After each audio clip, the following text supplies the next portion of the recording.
Jā, pirms jūs sākat uzdot jautājumus, man jautājums par jums. Ko jūs rādīsiet fonā, tā kā jūs to raidījumu sižetu palaidīsiet televīzijā? Radīsim to apmēram, kas jums ir. Nē, jautājums, vai jūs pili rādīsiet, vai jūs pili nerādīsiet? Protams, ka mēs rādīsim pili. Kāpēc jūs gribat pili rādīt? Tāpēc, ka viņi tur ir, neizbēgami tur ir. Jā, bet tikpat labi jūs Rundāls pili varētu rādīt vai Pēterbaznīca? Bet pie Rundāls pils taču necel šo depo. Arī pie šitās pils nebūs. Tā pretenzija jau galvenā ir par to, ka tas pils tūgums. Jā, bet tā ir tā galvenā žurnālista atbildība. Jo tiešām tagad Denzels Vašingtons teica nesenā intervijā, kad, ja tu skaties mēdījus, tu esi dezinformēts, ja tu neskaties mēdījus, tu esi neinformēts. Kurš no tiem ir labāks? Ja domājiet, asociācija, ka jūs palaižat sižetu par depo lielveikalu būvniecību un rādat fonā pili. Bet kā es viņu varu neparādīt, jūs prāt? Tāpēc, ka viņam, tāpēc, ka tam objektam pretenzija nav par to. Iedzīvotāji protestē pret būvniecību vietā, kurā mēs netaisamies būvēt. Kur tad jūs grasāties būvēt? Pilnīgi citā vietā, par ko iedzīvotāji domā. Kurā tad tas ir? Cukuru ielā 2, nevis pretī laukumā, kur viss rāda. Bet par to jau arī neviens nerunā. Tikai par to runā. Nē, par to nerunā. Uztaisiet pētījumu. Jautājums ir, vai šobrīd es 11 gadus neesmu skatījies Latvijas televīziju savu iemeslu dēļ. Tagad es spiests skatīties Latvijas televīziju, lai saprastu, par ko vispār ir runa. Kvalitāte ir kritusies būtiski pēc šitajos gados. Man tāds sajūta, ka sociālai mēdīji ir spieduši žurnālistiem skriet pakaļ sociālajiem mēdījiem un pārdot visu laiku sensācijas, lai kaut cik konkurētu ar sociālajiem mēdījiem. Un tā man šeit ir šobrīd žurnālistikas problēma, jo pētnieciskā žurnālistika, man liekas, žurnālistiem šobrīd ir svešs jēdziens vispār. Tad man liekas, ka jūs varbūt par maz esat skaties. Varbūt vēl par maz, bet šobrīd tas iespējas radies, ka mēs esam tādas mēdī, mums ir šobrīd lielākoties ir dzeltenās preses līmenī. Sajaucot faktus, un tas ir tieši tas pats, ko dara tā šaura, es jau daļai atbildēšu uz jūsu jautājumu, šaura grupiņa, kā es viņu varētu nosaukt arī par noziedzīgu grupējumu, jo tas ir bizness. Kā jūs arī uzdodat jautājumu par pretsparu, pirmais jautājums par pretsparu būvprojektu attīstībā, viņš ir vienmēr ir grupa cilvēku, kas grib gūt personīgu labumu, padarot šo te projektu par bubuli, atkārtams tā viņu varam saukt, ja. Un, protams, kad sabiedrība kaut kādā mērā izraisa sašutumu, ja viņi tiek maldināti. Un arī prese šobrīd dara tieši to pašu, ja jūs ieskaitot. Ja jūs rādīsiet fonā pili, tad jūs maldināt sabiedrību. Jo patiesībā pretī, zini, kas ir pretī? Redz, kas ir pretī? Depo. Šis ir pretī. Runa ir par to, tā bet saprot, nav nekāda saistība ar pili. Viņi ir tik tālu, viņi ir ar ielu atdalīti, viņi ir projām pilnībā no jebkādas panorāmas, ko mēģina pastāstīt šis te grupējums. Tie ir absolūti meli. Jūs prāt, varbūt, jā, var jau būt. Un šobrīd arī, ja jūs to sižetu taisīsiet rādot pili, jūs maldinat sabiedrību. Bet tā pils tur ir, viņa ir pāri iela pretējā pusē, iebraucot Jelgavā, sanāk pa vidu, vienā pusē ir pils, otrā pusē būs depo. Nav tā. Nebūs tik tuvu tiltam kā... Otrā pusē ir arī Statoils, otrā pusē ir arī bijušais tirdzniecības centrs Krūze, otrā pusē ir arī vagonu rūpnīca, otrā pusē ir arī pavestā laivu stacija. Kāpēc jūs tās nevarat? Nekas nebūs tik tuvu salīdzinoši. Tieši tikpat tuvu viņi ir. Viņi ir tieši dažu metru atšķirīgi. Viņi tieši tajā pusē. Un mūsu iecerētais tirdzniecības centrs ir iecerēts rūpnieciskajā rajonā, kur jau ir apbūve līdzīga. Un mēs 2 gadus esam Jelgavas pilsētā strādājuši pie tā, lai objekts būtu kvalitatīvs un skaists. Mēs esam veikuši arhitektu konkursu, kur piedalījušies vairāk nekā 20 arhitekti. 6 arhitekti iesniedz savus priekšlikumus. Bija komisija, izvērtēja šo kā labāko projektu. Par to jau ir runa. Un šobrīd arī jūs kā žurnālists jums jābūt ir objektīvi. Bet es jau neesmu neobjektīvi. Es nevaru tieši neobjektīvi būt tad, ja es izslēgtu no apziņas to, ka tā pils... Tieši tas, kas jums ir jāizdara. Jūs kāds un sabiedrība. Jūs zināt, kas ir Latvijas problēma? Kas ir kultūršoks? Kad Latvijas robežai, kā mūsu partneri Igants saka, ka viņi iebrauc Latvijā, viņiem jāmaina domāšana. Viņiem jāmaina domāšana, ka viņi iebrauc no Eiropas mazliet Krievijas zonā.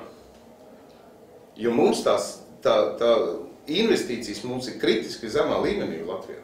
Mums ir visaugstākie nodokļi, gandrīz Eiropā. Mums ir viszemākās investīcijas.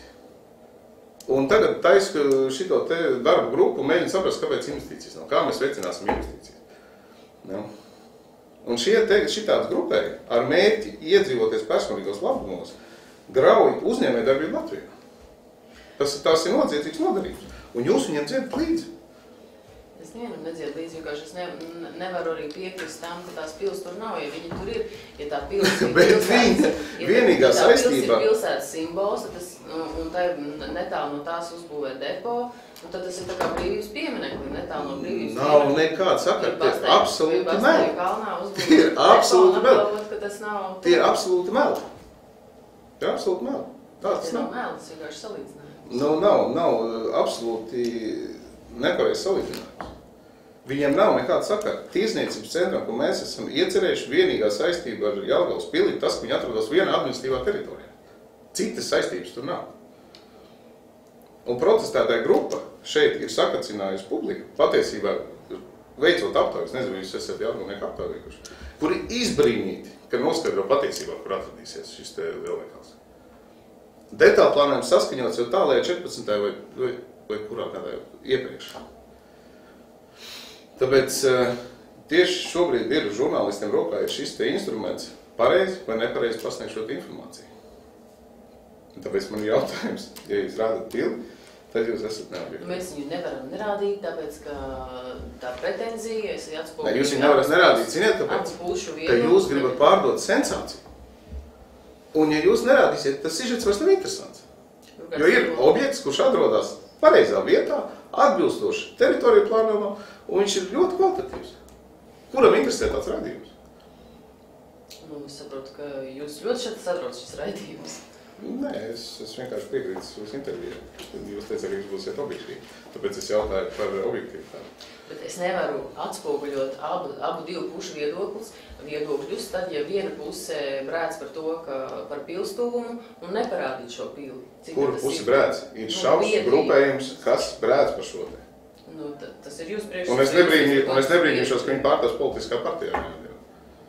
Tās ir viņa tiesības, tāpēc, ka jums tiesības domāt par viņiem to, ko jūs domājat.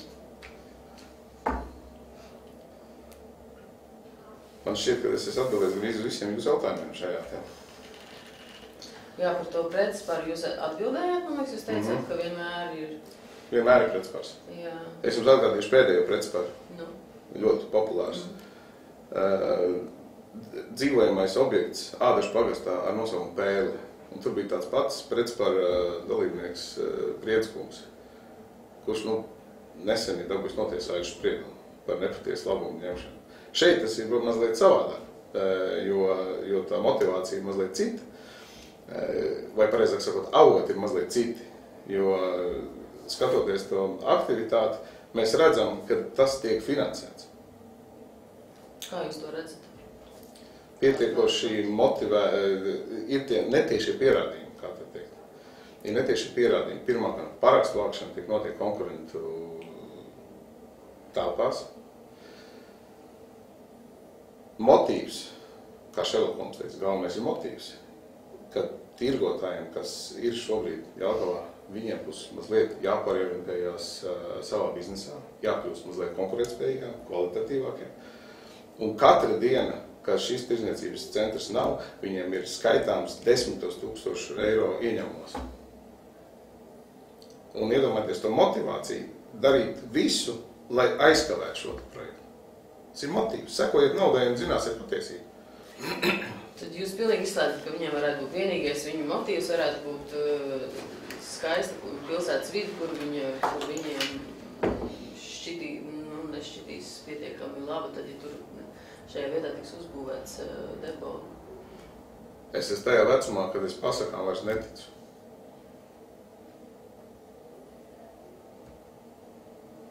Labi, kas bija nākamais? Jā, izsiem tagad kaut kādas tādas versijas, pagaidām laikam tādas pavisam kulāri runas, ka Jelgavas pilsēta varētu varbūt pat tā kā atkāpties no šīs ieceres un piedāvāt attīstītājiem kādu citu zemes gabalu. Šādi jautājumi var uzdot cilvēks, kas nav iedziļinājies šajā te projektā. šis viss tika jau publiski jau apspriests un nonāca pie secinājuma, ka turpināt esošo ieceru. Tā, kas mums vēl ir palicis. Jā, viņi ir gatavi iet līdz augstākajai tiesas instancei. Kā jūs redzat, kādas viņi izredzes? Vai ir kāds gājis līdzīgi ceļi?